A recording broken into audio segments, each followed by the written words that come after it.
Hey everyone, so today's Bible story is Jesus calming the storm, and it's Mark 4:35 to 41. So we are going to do, our first thing we're going to do is a calm down bottle. So you'll give them a plastic bottle, and they will probably already have water in them. If they don't, depending on how much I get prepped, you'll want to fill it about half, it's about 3/4, like something like that. Oh, except for I got way too much. I was talking and not looking at how much I had in the funnel. So you want about a bottle about 3/4 of the way full, something like that. And then you are going to add baby oil, and you can add some little like sequiny type, glitter type stuff as well if you want. So put that in there. And then actually you can add the food color at any point, but it's probably better to add it before you add the oil. So put a little food color in there if you want to.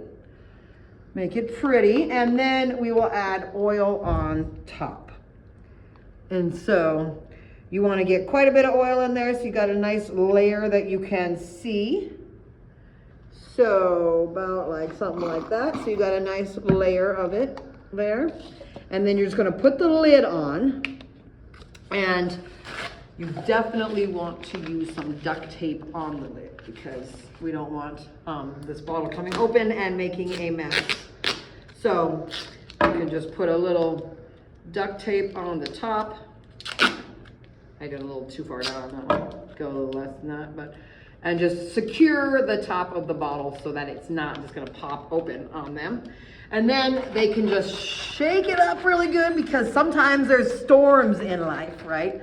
And sometimes we're feeling like the storm is just crazy and we can't see our way through it. And as you can see, the bottle is real mixed up, right? And it's just all freaked out like the disciples were on the boat when the storm was raging.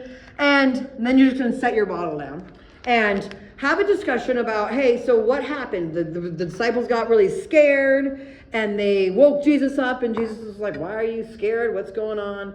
And then Jesus just calmed the wind and waves. And, I could grab, here's one that I made earlier if you want to see. It is calmed already. So we've got our two very distinct layers. So as you talk, it's gonna start to separate.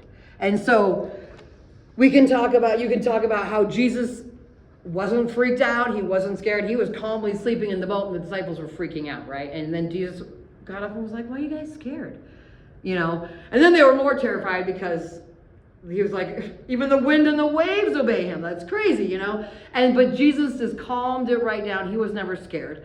And we can get ourselves worked up. We can get ourselves all freaked out about lots of things in life. And when we look to Jesus, so if this is us and this is Jesus, we got to keep Jesus at the top of our lives. He's got to be above us, above anything else in our lives. And when we do that, he'll keep that calm. He'll keep us on the right path. He'll give us courage when we're having fear about what's happening in our lives, because he knows the plan. He's got it all.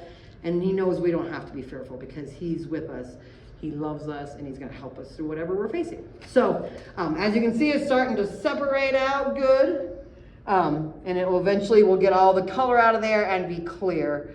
And it's just kind of fun to watch it separate and to think about the fact that, like, even when we're in our worst fear, when we're struggling, when we're in our hardest times, we got to keep Jesus at the top, and he's going to work everything out for us. So we just got to trust him, and he'll give us courage.